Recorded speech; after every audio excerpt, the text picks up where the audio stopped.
পাশ্চাত্য অসভ্য জাতির সংস্কৃতিকে লাথি মেরে সোনার মদিনা ওয়ালার সংস্কৃতিকে ধারণ করতে হবে। তুমি যদি শান্তি খুঁজতে চাও আল্লাহর হুকুমের মধ্যে আসতে হবে, শান্তি যদি খুঁজতে চাও আল্লাহর নাফরমানি ত্যাগ করতে হবে, শান্তি যদি খুঁজতে চাও আল্লাহ তোমাকে জান্নাতে যাওয়ার জন্য যে গাইডলাইন করেছে সেই গাইডলাইনের মধ্যে আসতে হবে। আল্লাহ তোমার জিন্দেগি চালানোর জন্য যে হুকুম যেভাবে করেছেন সেই হুকুমের মধ্যে আসতে হবে। এর বাইরে গেলে কোনোদিন শান্তি পাবে না। 100 বছর 200 বছর 5000 বছর যদি তোমাকে হায়াত দেওয়া হয় আর 5000 বছর যদি তুমি লন্ডনে প্রবাস করো আর কোটি কোটি বিলিয়ন যদি তুমি কামাই করো টাকা পাবা, শান্তি পাবা না। তোমাকে যদি 2000 বছর লম্বা হায়াত দেওয়া হয় আর 2000 বছর যদি তোমাকে বাংলাদেশের কোনো আমলা বানায় দেওয়া হয় আর সেখানে এক ধরনের কথা যদি তুমি 1000 কোটি টাকা কামাই করতে পারো তোমার টাকা আসবে, চাকরি পাবে, কিন্তু শান্তি পাবে না। তোমাকে যদি ভিন্ন কোনো নারীকে বিবাহ করানো হয় যার পরমা সুন্দরী শেষ নাই, তুমি সুন্দরী নারী পাবে, সেখানে তুমি শান্তি পাবে না। তুমি যদি বিদেশি এরকম সংস্কৃতির মধ্যে নিজেদের মধ্যে ভাষা দাও আর সকল প্রকারের সংস্কৃতির মধ্যে নিজেদেরকে ভাষা যদি আপডেট হও, আধুনিক হও, আর যদি মনে করো এটাই স্মার্ট, মানুষ বলবে তোমাকে স্মার্ট, মানুষ বলবে তোমাকে আধুনিক, মানুষ বলবে তোমাকে আধুনিক, কিন্তু এর মধ্যে শান্তি পাবে না। শান্তি যদি পেতে চাও সোনার মদিনা ওয়ালার কথা অনুসরণ করে আল্লাহর হুকুমে আসতেই হবে। কথা বলছে কিনা? এটা যদি চলে আমাদের এখন দেখতে হবে আমরা শান্তির জায়গায় আছি কি নাই। যখন ঘুমাইতে গেলে যখন আমি কানের ভিতরে হেডফোন দিয়া গান যদি না পারি ঘুম আসে না। আমরা শান্তি খুঁজি, কিন্তু ঘুমের আগে 2-3টা টেনশন না করলে ঘুম আসে না। শান্তি খুঁজি, বড় বড় মাছ যদি না কিনতে পারে শান্তি খুঁজে, শান্তি আসে না, ভালো লাগে না, ব্যক্তিত্ব টিকে না। আর বড় বড় মাছ কেনার জন্য টেবিলের উপর দিয়ে এরকম সেরকম করে চুরি করে পাতপাতি করে চিটারি করে জনগণ থেকে টাকা নিয়ে বড় বড় মাছ কিনি। আজকের শান্তির জন্য কি করি? গোটা বাসাটাকে আমি প্রযুক্তি দিয়ে ধরে ফেলছি, কিন্তু গোটা বাসার ভিতরে একটা কোরআন নাই। গোটা বাসাটাকে আমি এত সুন্দর ভাবে সাজিয়েছি, কিন্তু গোটা বাসার ভিতরে 5টা মানুষ থাকে, 5টা থাকে আমি দেখি আমার কোন থাকে, একটার কোরআনের সাথে সম্পর্ক নাই। সম্পর্ক আছে চ্যানেলের সাথে, সম্পর্ক আছে প্রযুক্তির সাথে, সম্পর্ক আছে আধুনিকতার সাথে, কোরআনের সাথে সম্পর্ক নাই। আবার ফ্যামিলির মেম্বার যারা আছেন আমাদের সাথে সম্পর্ক নাই, সততার সাথে সম্পর্ক নাই, পর্দার সাথে সম্পর্ক নাই, দিনের সাথে সম্পর্ক নাই, আল্লাহর হুকুমের সাথে সম্পর্ক নাই, হাবিবের তরিকার সাথে সম্পর্ক নাই। আল্লাহর কসম সারা দুনিয়ার সমস্ত প্রযুক্তি, এমনকি আপনাদের যদি আলাদা একটা স্যাটেলাইট আপনার ঘরে যদি ফিট করে দেওয়া হয় তাহলে সারা দুনিয়ার সব কিছু আপনি আপনার ঘরে বসে পাবেন, কিন্তু কসম খোদার শান্তি পাবেন না। কারণ আল্লাহ শান্তি যেখানে রেখেছেন সেখানে আপনি নাই। কথা বলছি কিনা? প্রতিটি মানুষকে আল্লাহ তাআলা শান্তির একটা পরিবেশ দিয়েছেন। মানুষ যদি সেই শান্তির পরিবেশের বাহিরে চলে যায় সেখানে কোনোদিন শান্তি পাবেন না। যেরকম সাহাবায়ে কেরামদের কথা বলার জন্য এত সুন্দর লাউড স্পিকার ছিল না, একটা মঞ্চ করার জন্য এত সুন্দর ডেকোরেশন ছিল না, সাহাবায়ে কেরামদের এত সুন্দর কোটা কারো ছিল না, সাহাবায়ে কেরামদের এত রকমের খাবার কারো ছিল না, কিন্তু প্রতিটি সাহাবী যে না খেয়ে আছে, যে না পড়ে আছে, যার ফুটাও নাই, ওই সাহাবীরও কিন্তু শান্তির অভাব ছিল না। কথা বলছি কিনা? আর এখন গুলশান বনানীতে যাবেন, যতই উন্নত পরিবেশে যাবেন ততই দেখবেন রাত্রিবেলা লাইট জ্বলে, আর যত বইবেলায় দেখবেন দেখবেন সন্ধ্যার পরেই অবস্থা। কথা বলে গ্রামে যাবেন দেখবেন 8টা পরে 9টা পরে আর মানুষ নাই। আর যদি আপনি উন্নত বাড়িতে যান তাহলে দেখবেন যত বড় এলাকায় গেছেন, যত শিল্পপতি অঞ্চলে গেছেন দেখবেন রাত 4টার সময় বাতি জ্বলে, মানে ঘুমে ধরে না। আরে শান্তি ঘুমে ধরে না। বাড়িওয়ালা সে তিন তলায় এসি রুম, তো এসি রুম তাপে রাখা লাগে, এসি রুমের মধ্যে যদি বিড়ি খায় তাহলে তো বিড়ি বন্ধ, বাড়িতে যাইতে পারে না। তাই বোর্ডের ব্যালকনিতে গিয়ে বারান্দায় গিয়ে বিড়ি টানে, এসির মধ্যে বসে বিড়ি টানবে তাও পারে না। এখন ব্যালকনিতে গিয়ে বিড়ি টানে, একটা টানতে মনে করছে ঘুমে ধরবে, আর একটা টানে যাবে তারপরেও ঘুমে ধরে না, এখন আরো একটা টানে। অথচ ওই বাড়ির যে টানোয়ার আছে সেই টানোয়ার তার গেটের মধ্যে বসে মশায় কামড়াইতেছে, কুকুর একটা পাশে বসা আছে, কয়েন নাই, মশারি নাই, কিছু নাই, শুধুমাত্র এমনি বসে আছে, সেও ওই যে নিচে বসে মশার কামড় খায় আর এমন ঘুমায় যে নিচের ঘুমের ডাক্তার আওয়াজ বাড়িওয়ালা টেনশন টানে আর 3 তলার ব্যালকনিতে বসে শোনে। এর মানে ওই ব্যক্তিত্বে যতটুকু শান্তি আছে ওই 3 তলার এতটুকু শান্তি নেই। বোঝা যাচ্ছে শান্তির জায়গায় নাই। কথা বলছি কিনা? এখন যদি আপনার ইসলামের কোনো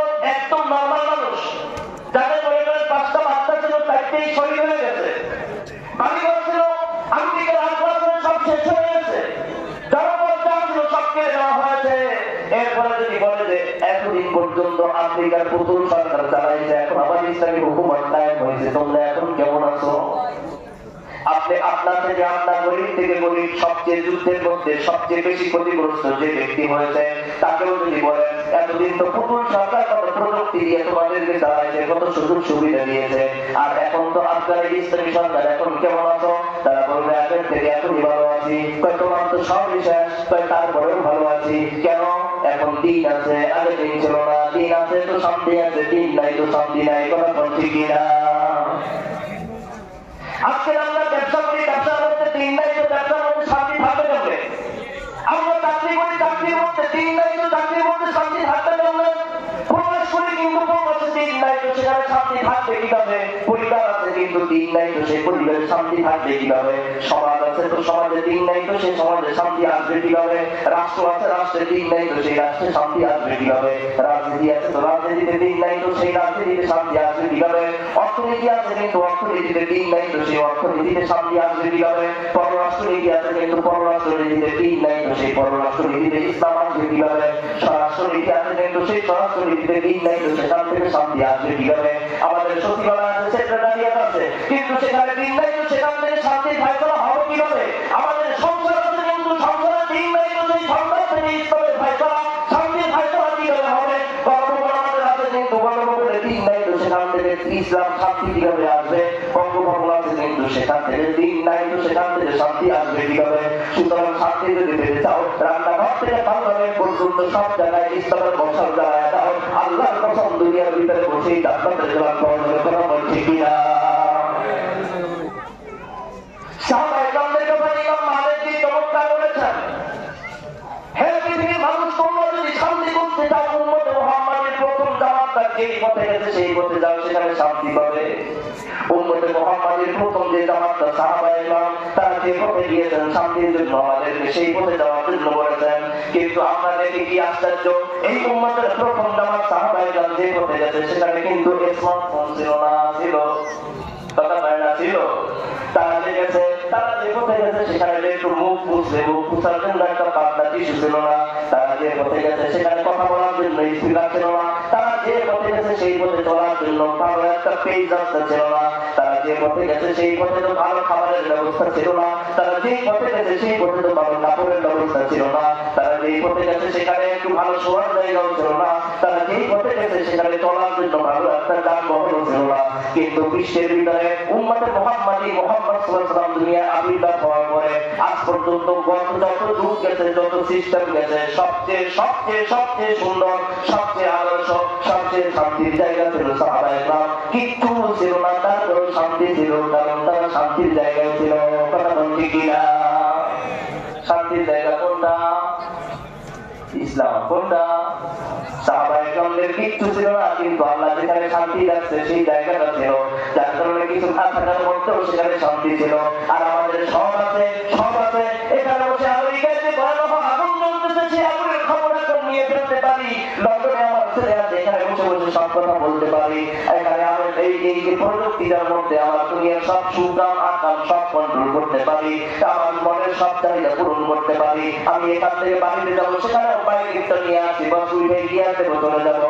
বাস শীত আসছে, একটা কোট পরে ফেললাম তো শীত দূর হয়ে গেল। গরম লাগছে, পাখা একটা ছেড়ে দিলাম তো শান্তির ফায়সালা হয়ে গেল। ক্ষুধা লাগছে, রকমের খাবার আছে তো খেয়ে নিলাম তো হয়ে গেল।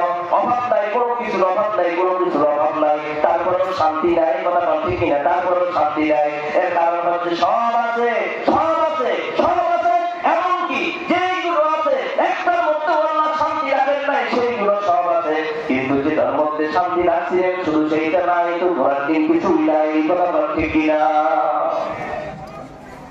সুতরাং নারীও শান্তি খুঁজে, পুরুষও শান্তি খুঁজে, যুবকও শান্তি খুঁজে, বৃদ্ধ শান্তি খুঁজে, শিশুও শান্তি খুঁজে, শহরওয়ালাও শান্তি খুঁজে, গ্রামওয়ালাও শান্তি খুঁজে, আলেমও শান্তি খুঁজে, গাইয়ে আলেমও শান্তি খুঁজে, জেলারেও শান্তি খুঁজে, বুঝছে সেও শান্তি খুঁজে, পাগলেও শান্তি খুঁজে। কিন্তু এই যে পথগুলো শান্তি খুঁজতেছি, কিয়ামত পর্যন্ত যদি হায়াত দেওয়া হয়, কিয়ামত পর্যন্ত যদি শান্তি খোঁজা হয়, আল্লাহর কসম একবার, আল্লাহর কসম দুইবার, আল্লাহর কসম তিনবার, শান্তি পাওয়া যাবে না। শান্তি যদি পেতে চাও, আল্লাহ যে দিন দিয়েছেন সেই দিনে হাসতেই হবে। আর এই দিনের মধ্যে যখন আসবে, না খেয়ে থাকলেও দেখবেন হাসি, কারণ শান্তি, না পড়ে থাকলেও হাসি, হাসো নাই শান্তি, না ঘর নাই কিন্তু তারপরেও হাসি নাই, কেন হাসো কারণ শান্তি, কারণ কিচ্ছু নাই কিন্তু দিন আছে। কথা বলছে কিনা? সুতরাং আমরা সকলে শান্তি খুঁজো, কিন্তু শান্তির জায়গায় নাই। শান্তি আল্লাহ যেখানে রেখেছেন সেখানে নাই, যার কারণে আজকে শান্তি পাই না। যেখানে বাতি আছে ওখানে আলো আছে, যেখানে বাতি নেই সেখানে আলো খুঁজতে কোনোদিন পাওয়া যাবে না। আলো যদি পেতে যাও তোমাকে বাতির পাশে যেতেই হবে। তোমার যেখানে পানির বোতল রাখা আছে, পানি যদি পেতে যাও বোতলের কাছে যেতেই হবে। যেখানে খাবার রাখা আছে, তুলা বিবরণ করতে চাইলে সেই খাবার ওখান থেকে খেতেই হবে। সুতরাং খাবারের জায়গায় খাবার পাওয়া যায়, পানির জায়গায় পানি পাওয়া যায়, পাখির জায়গায় আলো পাওয়া যায়, শান্তির জায়গাও শান্তি পাওয়া যায়। সুতরাং শান্তি সকলে খুঁজতেছি, পাইতেছি না, একটাই কারণ, শান্তি আল্লাহ যেখানে রাখছেন সেখানে খুঁজি না। কথা বলছি কিনা? ইসলামের মধ্যে আবার শান্তি আছে, ওই জায়গায় আমাদের আসতে হবে। যতদিন পর্যন্ত ওই জায়গায় না আসবে ততদিন পর্যন্ত শান্তি দেখা মিলবে না।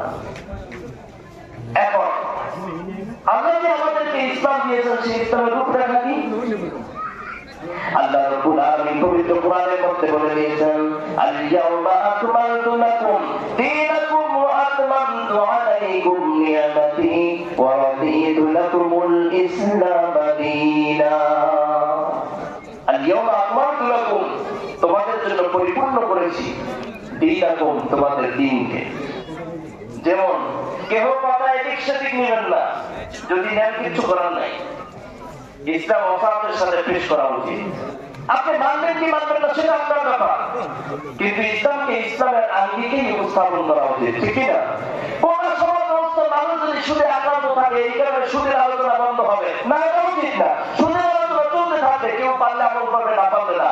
তাই বলে গোটা সমাজ নারাজ হয়ে যাবে, এই কারণে আল্লাহকে নারাজ করা যাবে না, সমাজ মিলে যাবে। এখন আল্লাহ বললেন যে তোমাদের জন্য তোমাদের দ্বীনকে পরিপূর্ণ করে দিলাম। তোমাদের দ্বীন মানে তোমাদের ধর্মকে পরিপূর্ণ করে দিলাম। পরিপূর্ণ মানে কি? পরিপূর্ণ মানে হচ্ছে একটা মানুষের জীবনের যত অংশ আছে প্রত্যেক অংশের জন্য তোমাদের দ্বীন যথেষ্ট। আমি আবার বলি, পরিপূর্ণ মানে হচ্ছে একটা মানুষের যত জীবনের যত দিক আছে প্রত্যেক দিকের জন্য ইসলাম যথেষ্ট, মানে পরিপূর্ণ। বুঝতে পারছি? আচ্ছা বলেন, একজন মানুষ হিসেবে আমাকে হাসপাতালে যেতে হয় কি হয় না? আর বলেন, একজন মানুষ হিসেবে আমাকে থানায় যাওয়া লাগে কি লাগে না? একজন মানুষ হিসেবে আমাকে পড়ে যাওয়া লাগে কি লাগে না? একজন মানুষ হিসেবে আমাকে অফিস আদালতে যাওয়া লাগে কি লাগে না? মানুষ হিসেবে শিক্ষা প্রতিষ্ঠানে যাওয়া লাগে কি লাগে না? মানুষ হিসেবে বিভিন্ন অফিস আদালতে যাওয়া লাগে কি লাগে না? তোমাদের জন্য তোমাদের দিনকে কমপ্লিট, মানে তোমার জীবনের যত অংশ আছে প্রত্যেক অংশের জন্য তোমার জীবন কমপ্লিট। মানুষ হিসেবে আমি অর্থনীতি বন্ধনে যাবো, সেখানেও আমার দিন কমপ্লিট, আমার দিন সুন্দর অর্থনীতি দিতে পারে। মানুষ হিসেবে আমি রাজনীতি করবো, আমার রাজনীতিতেও সুন্দর রাজনীতি আমার ইসলাম দিতে পারে। আমি পররাষ্ট্র নীতিতে যাবো, আমার ইসলাম আমাকে সুন্দর পররাষ্ট্র নীতির রূপরেখা দিতে পারে। আমার ইসলাম আমাকে সুন্দর স্বরাষ্ট্র নীতির রূপরেখা দিতে পারে। মানুষ হিসেবে আমি হাসপাতাল যাবো, ওই হাসপাতালেও আমার ইসলাম সুন্দর হাসপাতালে সুন্দর স্বাস্থ্য ব্যবস্থা দিতে পারে। আমি মানুষ হিসেবে শিক্ষা করে যাবো, ওই শিক্ষা করেও আমার ইসলাম সুন্দর সুন্দর সুন্দর সুন্দর সুন্দর করে শিক্ষা দিতে পারে। এক হিসাবে এক কথায় আমি মানুষ হিসেবে যত অঙ্গে যাবো, যত পড়তে যাবো, যত পরিবেশে যাবো, প্রত্যেক পরিবেশে এই সবচেয়ে সুন্দর ব্যবস্থাপনা আমার ইসলাম দিতে পারে। এখন যদি বলি ইসলামের রাজনীতি আসছে কোথায়, তাহলে আল্লাহ বলে আমি তিনকে করলাম কমপ্লিট, আর আপনি মনে করছেন যে রাজনীতিতে ইসলাম নাই, এটা কি কমপ্লিট হইল? আরে বাবা না হইল। এখন যদি আপনি মনে করেন ব্যাংকিং খাতে আমার ইসলাম আসলো করতে, এখন আল্লাহ বলে তিনকে আমি ইসলামকে আমি কমপ্লিট করে দিলাম তোমাদের জীবনের জন্য সব ক্ষেত্রে। আপনি বলছেন যে ব্যাংকিং খাতে আমার ইসলাম আসলো করতে, মানে আপনার ইসলাম সব জায়গায় চলবে, ব্যাংকিং খাতে চলবে না। আপনার ইসলাম সব জায়গায় চলবে, স্বরাষ্ট্রনীতিতে চলবে না। আপনার ইসলাম সব জায়গায় চলবে, রাজনীতিতে চলবে না। তাহলে এরপরে বুঝাই দিলাম আমি আমার ইসলাম সব জায়গায় চলবে, এখানে এসে ইসলাম ব্যর্থ। আসলে ইসলাম এখানে ব্যর্থ না। আপনি যদি মনে করেন রাজনীতিতে ইসলাম নাই, তাহলে আপনার রাজনীতি ব্যর্থ। ওই সকল রাজনীতি বলতে যেটা ইসলাম অনুযায়ী হয়, কথা বলছি কিনা? এখন যদি কেউ বলে যে রাজনীতির সাথে কোরআনের কোনো সম্পর্ক নাই, এমন যদি কোনো কথা বলে যে রাজনীতির সাথে কোরআনের কোনো সম্পর্ক নাই, তাহলে বুঝতে হবে তার রাজনীতির সাথে কোরআনের কোনো সম্পর্ক নাই, কিন্তু এই কোরআনের ভিতরে রাজনীতি কেমনে হবে, কোরআনের ভিতরে একটা রাষ্ট্র কেমনে চলবে সেই রূপরেখা আছে না নাই? আর আছে না নাই? যদি না থাকে তোমার বিবেকের কাছে প্রশ্ন, আল্লাহ রাসূল মদিনা চালাইছেন কেমনে, হযরত আবু বকর রাষ্ট্র চালাইছেন কেমনে, হযরত ওমর ফারুক রাষ্ট্র কেমনে চালাইছেন, হযরত আলী কাররামাল্লাহ রাষ্ট্র কেমনে চালাইছেন, হযরত ওসমান কেমনে চালাইছেন, হযরত আব্দুর রহমান বিন আউফ কেমনে রাষ্ট্র চলছে। হ্যাঁ ভাই, এই সমস্ত মনীষীরা যেভাবে রাষ্ট্র চালাইছে, এই সমস্ত মনীষীরা রাষ্ট্র চালানোর ক্ষেত্রে আব্রাহাম লিঙ্কনের গণতন্ত্র আনে নাই, এই সমস্ত মনীষীরা রাষ্ট্র পরিচালনার ক্ষেত্রে মাংসজনকে আনে নাই, এই সমস্ত মনীষীরা রাষ্ট্র পরিচালনার ক্ষেত্রে সোশ্যালিজমকে আনে নাই, এই সমস্ত মনীষীরা রাষ্ট্র পরিচালনার ক্ষেত্রে ক্যাপিটালিজমকে আনে নাই, এই সমস্ত মনীষীরা রাষ্ট্র পরিচালনার ক্ষেত্রে সমাজতন্ত্র আনে নাই, এই সমস্ত মানুষরা রাষ্ট্র পরিচালনার ক্ষেত্রে ইসলামকে সামনে নিয়ে চলছে। সুতরাং তারা যদি ইসলামকে সামনে নিয়ে রাষ্ট্র চালাতে পারে, আমরা যেন পারবো না। সুতরাং বুঝতে হবে আমাদের ওই রাষ্ট্রটাই শান্তির রাষ্ট্র হবে যেখানে আবু বকর সিদ্দিক যেভাবে রাষ্ট্র চালাইছে, রাষ্ট্র যদি সেভাবে চলে, কথা বলছি কিনা?